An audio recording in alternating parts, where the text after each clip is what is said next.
तरीके से अभी आपने देखा कि हमास ने इसराइल के ऊपर जो है 5,000 से भी ज़्यादा जो है रॉकेट को दागा है। उसके बाद जो है इसराइल जो है अब लगातार गाज़ा पट्टी पे जो हमला कर रहा है, कई जो है मासूम बच्चे, महिलाएं की मौतें हो रही हैं और पूरी दुनिया जो तमाशा बीन बन करके बैठी है। उसको आप किस तरीके से देख रहे हैं?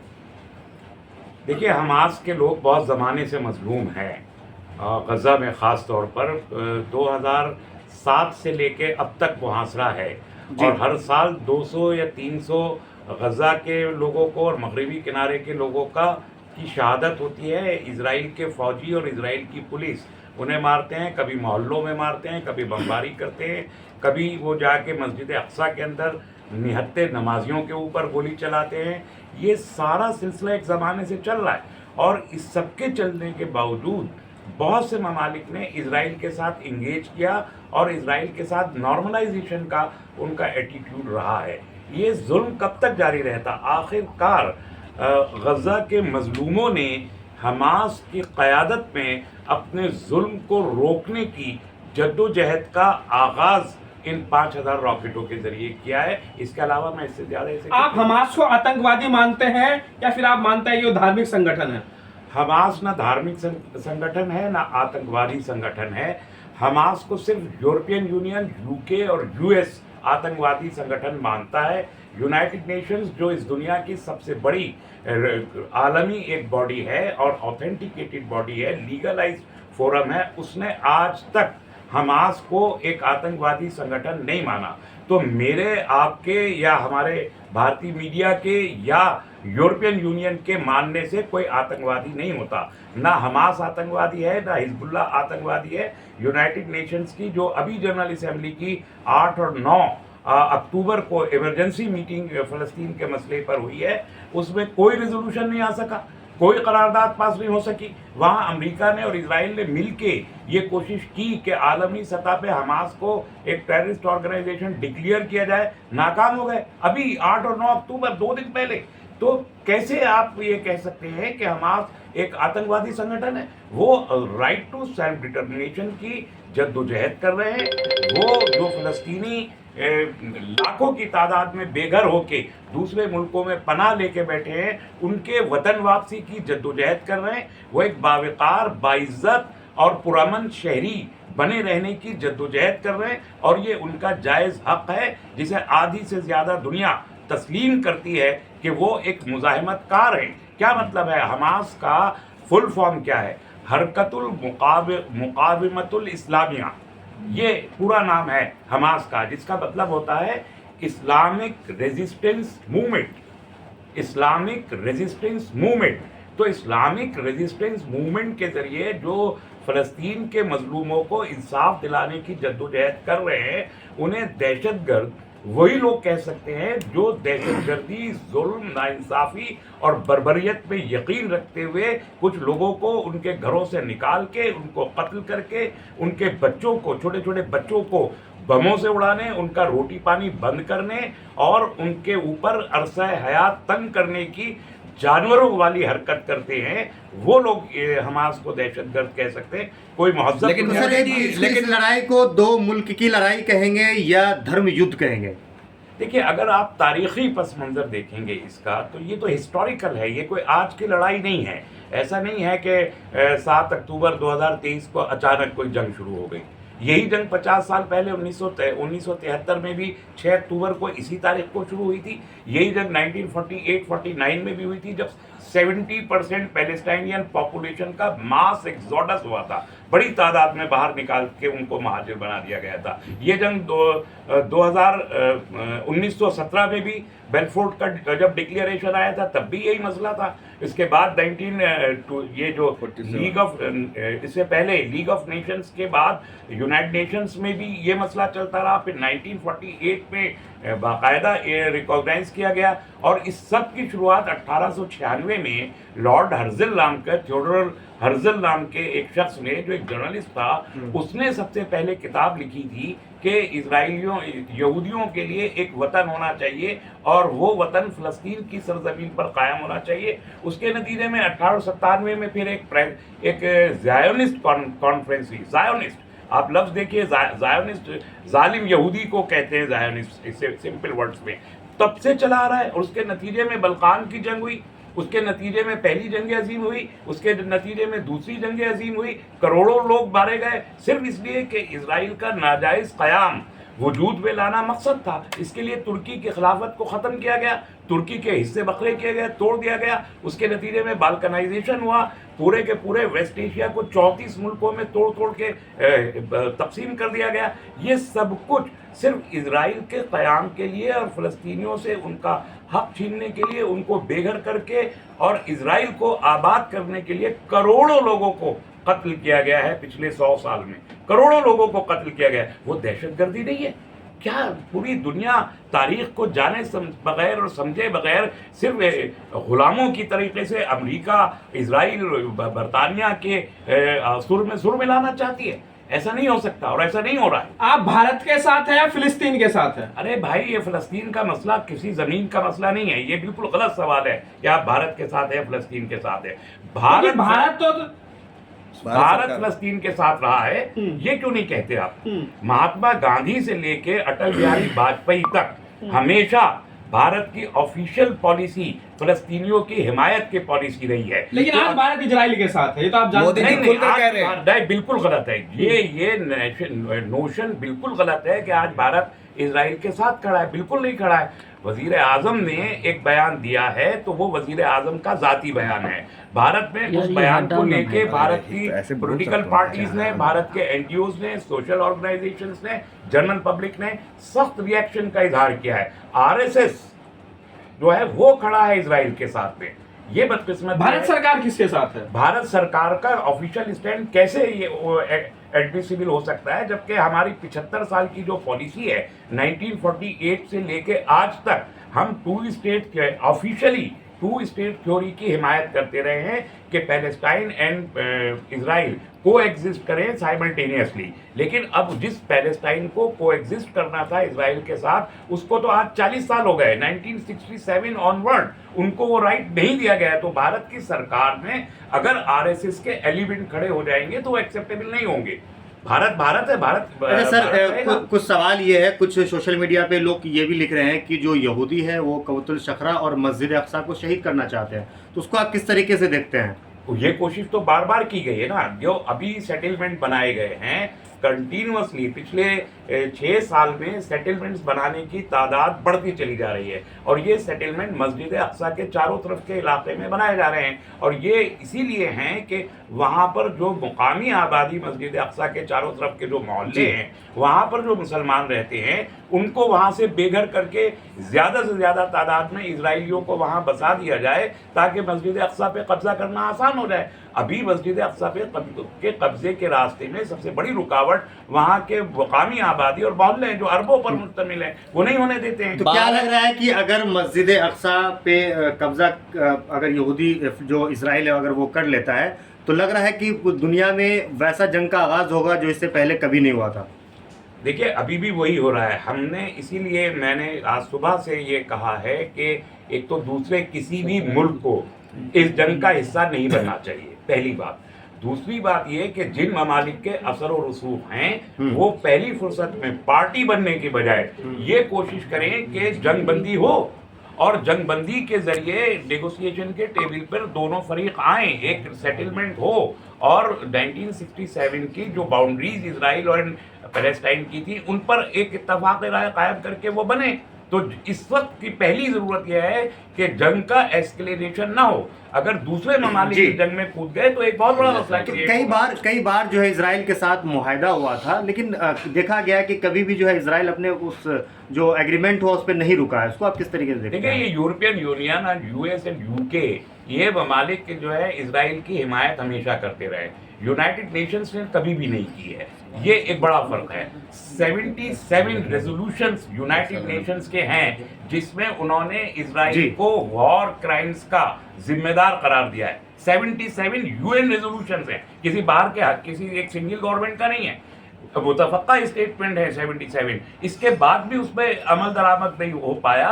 कि इजराइल को उसकी कोई सजा दी जाती, सिर्फ इसलिए कि यूरोपियन यूनियन, यूके, यूएस उसकी हिमायत में खड़े हो जाते हैं। अगर इन पर अमल करके इजराइल को जंगी जराइम से रोक दिया गया होता तो फलस्तीन और इजराइल का मसला हल हो चुका होता अभी तक। सर, जब भी युद्ध हुआ है हमेशा फिलिस्तीन की हार हुई है और अब 12% ही बचा है सिर्फ फिलिस्तीन। क्या लगता है इस बार भी यही बदकिस्मती है कि 12% फिलिस्तीन क्यों बचा है।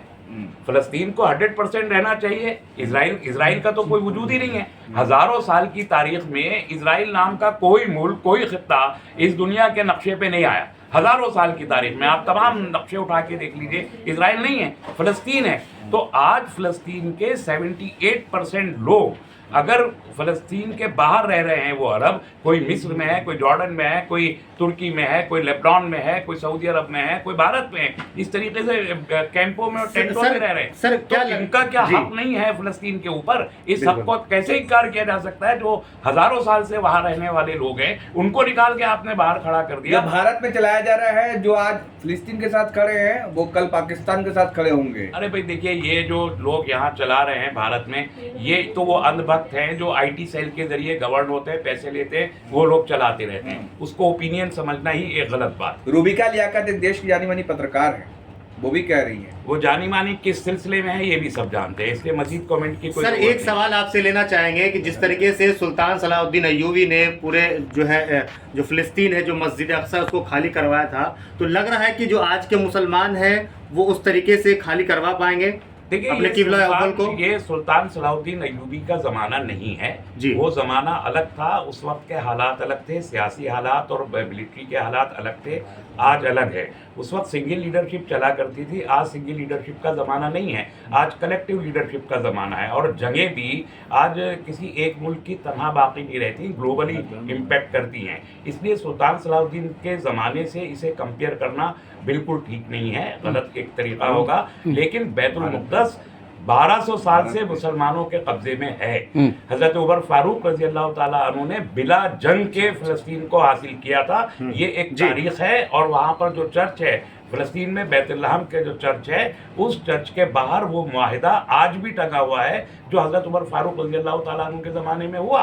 उसके बाद सिर्फ 1098 में ईसाइयों ने जंग के जरिए इस पर दोबारा कब्जा किया और 1199 में दोबारा से सुल्तान सलाहुद्दीन अय्यूबी ने उनसे कब्जा वापस ले लिया था। आज तक वो कब्जा मुसलमानों के हाथ में मौजूद है। जॉर्डन आज उसकी इंतजामिया कमेटी में बैतुल मक़दस के जॉर्डन के इक़्तिदार में है, वो तो मुसलमानों कब्जे में आज तक है। और मुसलमानों ने कभी भी ना तो यहूदियों के हक़ इबादत का इनकार किया है पिछले 1200 साल में, ना ईसाइयों के हक़ इबादत का इनकार किया है। सबको वहाँ इबादत करने की यकसां आज़ादी 1200 साल से हासिल है। जबकि 200 साल का जो अरसा जिस दौरान में ईसाइयों ने इस पे कब्जा किया था, उसमें मुसलमानों को मस्जिद अक्सा में जाने से रोक दिया गया। कुछ लोग भारत से जा रहे हैं लड़ने के लिए इजराइल की तरफ से। कौन लोग हैं जो जा रहे हैं? मुझे इल्म नहीं है कौन लोग लिख रहे, बहुत नहीं, ये किसी के जाने का मौका नहीं है कि कोई जाए, ये अजीब बेवकूफ़ी की बात सर, है। क्या आपको लग रहा है जो लोग इजराइल का समर्थन कर रहे हैं, क्या आपको लग रहा है वो आतंकवाद के खिलाफ है या फिर मुसलमानों के खिलाफ देखिए, वो समर्थन कर रहे हैं इजराइल का? पहली चीज तो ये नादान है, उन लोगों को मालूम नहीं है कि इसका बैकग्राउंड क्या है। उनके बैकग्राउंड समझ लेना चाहिए। यूं समर्थन करते रहने से जबानी जमा लोग खुश हो रहे हैं कि मुसलमान ने इलाज कर दिया। वो मैंने कहा आरएसएस की देरीना पॉलिसी है। जब से आरएसएस बना है पिछले 100 साल के करीब से, तब से आज तक वो इजरायली जालिमों के साथ है। ये इसमें कोई दो राय नहीं है। और आज जो लोग बोल रहे हैं वो भी उन्हीं जालिमों के साथ है। तो वो मजहबी एंगल से इसको देखते हैं और वो अपनी जो एक मजहबी, एक धार्मिक दुश्मनी मुसलमानों से रखते हैं, उसकी बुनियाद पर है। क्या आप टेरर कंट्री किसको मानेंगे? फिलिस्तीन को मानेंगे, इजराइल को मानेंगे? इजराइल को मानते हैं। इजराइल ने हमेशा वहाँ पर टेररिज्म बपा किया है। इजराइल ने ही तमाम फिलिस्तीनियों को वहाँ से बाहर निकाला है। इजराइल ने 1600 साल से 22 लाख लोगों को एक ओपन जेल में बंद रख रखा है। उन पर ग़िज़ा, पानी, हवा, तालीम और अस्पताल की सारी सहूलतें बंद कर रखी हैं। क्या राइट है इजराइल का एक छोटे से मुल्क का कि समुद्री रास्ते से भी बंद कर दे और खुशकी के रास्ते से भी बंद कर दे और 16 साल से लगातार उनको एक ओपन जेल में रखे? क्या राइट है किसी भी मुल्क का किसी दूसरे मुल्क को इस तरीके से कैद में? तो मुस्लिम ममालिक कहाँ हैं? चुप्पी क्यों साधे हुए हैं? मुस्लिम क्या ममालिक उनको डर लगता है अमेरिका और इजराइल से? देखिए, अमेरिका और इजराइल से बहुत सारे लोग मुतासिर हैं। अब डरते हैं या नहीं डरते, लेकिन मुतासिर हैं और किसी न किसी वजह से उनकी हिमायत करते हैं। लेकिन मुस्लिम ममालिक सब ऐसा करते हो ऐसा नहीं है। अभी OIC OIC का इजलास भी होने वाला है बहुत जल्दी। सऊदी अरब ने कहा है कि अब वो रिस्ट्रेन बरते और हम नेगोशिएट कर रहे हैं। तुर्की ने कहा कि हम नेगोशिएट कर रहे हैं। कतर कह रहा है कि हम नेगोशिएट कर रहे हैं। तो जंग तो कोई भी मुस्लिम मुल्क नहीं चाहता, सब लोग नेगोशिएशन की बात कर रहे हैं। ऐसे में ये कहना कि मुस्लिम ममालिक साथ नहीं है, ये गलत बात है। तमाम के तमाम तो मुस्लिम यानी तालिबान ने तो यहाँ तक कह दिया अफगानिस्तान ने कि हम वहाँ जाके लड़ने को तैयार हैं। ईरान कह रहा है कि हम जाके लड़ने को तैयार हैं, लेकिन हम समझते हैं कि ये मौका नहीं है। अमेरिका कह रहा है घर बैठे रहिए, कोई जरूरत नहीं है बाहर निकलने की। अमेरिका अपनी वजह से कह रहा है, लेकिन हम दुनिया में पायदार अमन की खातिर हम ये कहते हैं, मैंने अभी शुरू में भी कहा कि दूसरे ममालिक को इस मामले में कूदना नहीं चाहिए। ये कूदना बहुत खतरनाक होगा, उस पूरे खित्ते में जंग फैल जाएगी। आप देखिए अभी यूक्रेन और रूस की जंग जारी है। आपको लग रहा है पूरी दुनिया का मुसलमान एकजुट होगा फिलिस्तीन के समर्थन में? हमेशा से रहा है, आज भी है। देखिए फिलिस्तीन का मसला बैतुल मुक़द्दस का मसला है, टेरिटरी का मसला नहीं है। बैतुल मुक़द्दस मुसलमानों का क़िबला अव्वल है, यानी ये वो जगह है जहाँ पर इस्लाम के आगाज़ में मुसलमान जिस तरफ रुख करके नमाज पढ़ा करते थे। ये वो जगह है जहाँ से नबी करीम सल्लल्लाहु अलैहि वसल्लम ने मेराज का सफ़र इख्तियार किया था, और मेराज का जिक्र कुरान में है, किस्से कहानी में नहीं है, कुरान में है। मेराज एक ज़िंदा हकीकत है। अगर वहाँ से उन्होंने वो सफ़र शुरू किया है तो इसका मतलब कि मुसलमानों के नज़दीक मस्जिद अक़सा की अहमियत अपनी जान से ज़्यादा है। तो हम मस्जिद अक़सा को छोड़ नहीं सकते किसी भी सूरत में। कि आप 1450 साल की अगर इजराइल ने कब्जा कर लिया तो मुसलमान क्या करेगा? जद्दोजहद करेगा, सारी दुनिया का मुसलमान उसके लिए जद्दोजहद करेगा कि उसे वापस ले। और हमने कभी भी 1452 साल की इस्लाम की तारीख है, इस तारीख में सिर्फ 198 साल, टू बी एग्जैक्ट 198 साल से ईसाइयों के कब्जे में रहा है, बाकी पूरे अरसे मुसलमानों के कब्जे में रहा है मस्जिद अक़सा, और रहेगा। मुझे पूरा यकीन है रहेगा। वो उसकी हिफाजत का जिम्मा सिर्फ मुसलमानों ने नहीं लिया, अल्लाह ने भी ले रखा है, इसलिए रहेगा। सर क्या लगता है पहली बार ऐसा है पिछले 70 सालों में कि हमास जो है अंदर घुसा है 30 किलोमीटर तक, और पहली बार ऐसा देखा गया है कि इजराइल के बारे में कहा जाता है टेक्नोलॉजी इस तरीके का उनके पास हार्ड है कि कुछ भी होता है वो पता चल जाता है, लेकिन देखिए अमेरिका और इजराइल ने एक मफरूज़ा कायम कर रखा था कि वो नाकाबिले तस्खीर है, वो बहुत मजबूत है और उनको कोई परिंदा भी पर नहीं मार सकता। उस मफरूज़े को हमास ने तोड़ दिया। यहाँ ये बात जहन में रखनी चाहिए कि इससे पहले जितनी जगह हुई वो अरब और इजराइल की जगह थी, उसमें बहुत सारे अरब ममालिक शरीक हुआ करते थे और बड़ा नुकसान अरब ममालिक को ही हुआ। इस पर एक तारीख़ी हकीकत है, इसका इनकार नहीं किया जा सकता। लेकिन ये पहला मौका है कि सिर्फ हमास के लोगों ने, सिर्फ अंदर से गज़ा के लोगों ने एक हमला किया और 30 किलोमीटर तक एडवांस कर गए इजराइल के अंदर, उनकी चौकियां 7 बॉर्डर्स को ध्वस्त कर दिया, तो मुआसरे को तोड़ दिया, बहुत सारे इजराइलियों को गिरफ्तार कर लिया, इजराइल की हिमायत करने वाले जो और मुल्कों के शहरी थे उनको भी गिरफ्तार कर लिया और अपने आप को एक सिक्योर एंड सेफ जोन में कर लिया। ऐसे में इजराइल की मुट्ठी खुली है और जो इजराइल एंड यूएस की ज्वाइंट जो इंटेलिजेंस की फोर्सेस थी वो ध्वस्त हुई हैं। उनकी नाकामी पहली बार दुनिया के सामने आई है कि एक मखौटा था, एक खोल था जो उतार दिया है हमारे परिंदा भी पड़ नहीं एक सवाल है कि पहले इजराइल ये कहता था कि तुम एक मारोगे तो हम 100 मारेंगे। अभी हमास ने भी कहा, जो हमास के प्रवक्ता है उन्होंने कहा कि तुम एक बिल्डिंग गिराओगे तो हम एक लोगों को गोली मारेंगे, जिसको मैंने कैद कर रखा है। जंग है और जंग के तरीके हैं, वायलेंस को किसी सूरत में भी अप्रूव नहीं किया जा सकता। हमास ने तो रिस्ट्रेन हमास को भी बरतना चाहिए और इजराइल को उससे ज़्यादा रिस्ट्रेन बरतने की ज़रूरत है। इजराइल को देखिए, इजराइल के लोग ने कल रात को सफ़ेद बैलून उड़ाए और हमास से कहा कि वो अमन कायम करे। इजराइल के लोग कर रहे हैं, अवाम वहाँ के सफ़ेद झंडे या सफ़ेद गुब्बारे उड़ा के अमन की दरख्वास्त कर रहे हैं। इधर फ़लस्तीन के लोग अमेरिका और दूसरी जगहों पर मुजाहरे करके जंगबंदी की बात कर रहे हैं। तो दोनों तरफ से लोग जंगबंदी की बात कर रहे हैं। ऐसे में ये और बेंजामिन नेतन्याहू के खिलाफ खुद इजरायली मीडिया इदारे लिख रहा है और उसको जिम्मेदार करार दे रहा है, और वो जिम्मेदार है। यूनाइटेड नेशंस के ऑफिसर्स ने कहा है कि इस जंग की जिम्मेदारी बेंजामिन नेतन्याहू के हार्डकोर रेडिकलाइज बयानात और उनके एक्टिविटीज की वजह से है जो पिछले 2 साल से कर रहे थे। ऐसे में उनको जिम्मेदारी इजराइल की। एक सवाल, हमारे प्रधानमंत्री जैसे ही 7 तारीख को 7 अक्टूबर को कुछ होता है, हमास हमला करता है तो ट्वीट करते हैं लेकिन मणिपुर जल रहा है, कुछ भी नहीं कहते उसके बारे में। अब पूरा का पूरा मीडिया जो है हम वो बात से फिलिस्तीन देखिए, से मैंने पहले भी कहा कि प्राइम मिनिस्टर का बयान बहुत ही immature and premature, before time, मतलब इसके टाइमिंग्स भी ठीक नहीं थी। 4 घंटे के अंदर एक ऐसे सेंसिटिव इंटरनेशनल इशू पे रिएक्ट करना किसी प्राइम मिनिस्टर को, किसी नॉन अलाइंड कंट्री के प्राइम मिनिस्टर को जेब नहीं देता, और उन्होंने गलत किया था। और जहाँ तक मणिपुर का बिल्कुल एक अलग ताल्लुक है, उस पर भी बात करनी चाहिए थी। प्राइम मिनिस्टर ने आज तक कुल मिला के सिर्फ 1.5 मिनट बात की है मणिपुर के बारे में, कुल मिला के क्या 1.5 लगता मिनट है बात की राजनीतिक लाभ लेने का कोशिश किया है। जा ये रहा है? जाहिर है कि इलेक्शन करीब है, 5 स्टेट्स का इलेक्शन अनाउंस हो गया, उसके फौरन बाद इलेक्शन है। तो जो पर्टिकुलर कॉन्स्टिट्यूएंसी है प्राइम मिनिस्टर की, जिसे हम आरएसएस और बीजेपी कहते हैं, उसी के भक्तों को खुश करने के लिए ये बयान दिया गया है। मैं सीधे कहता हूँ कि नेशनल इंटरेस्ट और नेशनल फॉरेन पॉलिसी के अगेंस्ट प्राइम मिनिस्टर का ये बयान है। और सर, मैं रुजू जो करता हूं। देश, जो लोग इजराइल का समर्थन कर रहे हैं, क्या आपको लग रहा है कि वो मुसलमानों के प्रति नफरत का नतीजा है, मुसलमानों के प्रति नफरत की राजनीति देखिए, मैं का बार-बार नतीजा कह है? रहा हूं। और क्या आपको लग रहा है मुसलमानों को अलग थलग करने की कोशिश हो रही है, मुसलमानों को आतंकवादी बताने की कोशिश हो रही है? क्या लग रहा है? देखिए, मुसलमान ना तो अलग थलग हैं न रहेंगे, और ये जो कोशिश है, मैं आरएसएस के अंधभक्तों को यहाँ पर ऑथेंटिकेट नहीं करना चाहता। ये सिर्फ उन्हीं लोगों के बयानात हैं, उनके कहने से ना कोई अलग थलग हो रहा है ना कोई जोड़ रहा है। वो नफरत पे मबनी उनकी एज ओल्ड पॉलिसी है, जिसे इस देश के लोगों ने कभी क्योंकि एक छवि है ना, मुसलमान मतलब आतंकवादी, दाढ़ी वाला मतलब आतंकवादी, ये छवि कहीं नहीं है, ये सिर्फ कहने वालों की छवि बनाई जा रही है। ये